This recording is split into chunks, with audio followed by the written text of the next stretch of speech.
জুলাই যোদ্ধা শরীফ ওসমান হাদী হত্যার বিচারের দাবি নিয়ে আবারও উত্তপ্ত হয়ে উঠেছে রাজধানীর শাহবাগ এলাকা।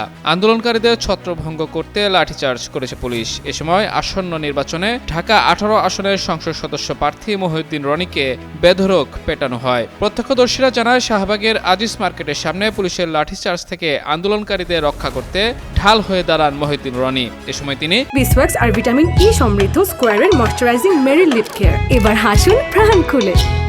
আন্দোলনকারীদের কেন মারছেন বলে পুলিশকে প্রশ্ন করেন। পরে 8 থেকে 10 জন পুলিশ সদস্য তাকে বেধড়ক লাঠিপেটা করেন। এক পর্যায়ে তিনি রাস্তায় লুটিয়ে পড়েন, তবে এরপরও পুলিশ সদস্যরা তাকে পেটাতে থাকেন। এর আগে হাদী হত্যার বিচারের দাবিতে শুক্রবার বিকেল থেকেই পরিস্থিতি উত্তপ্ত হয়ে ওঠে।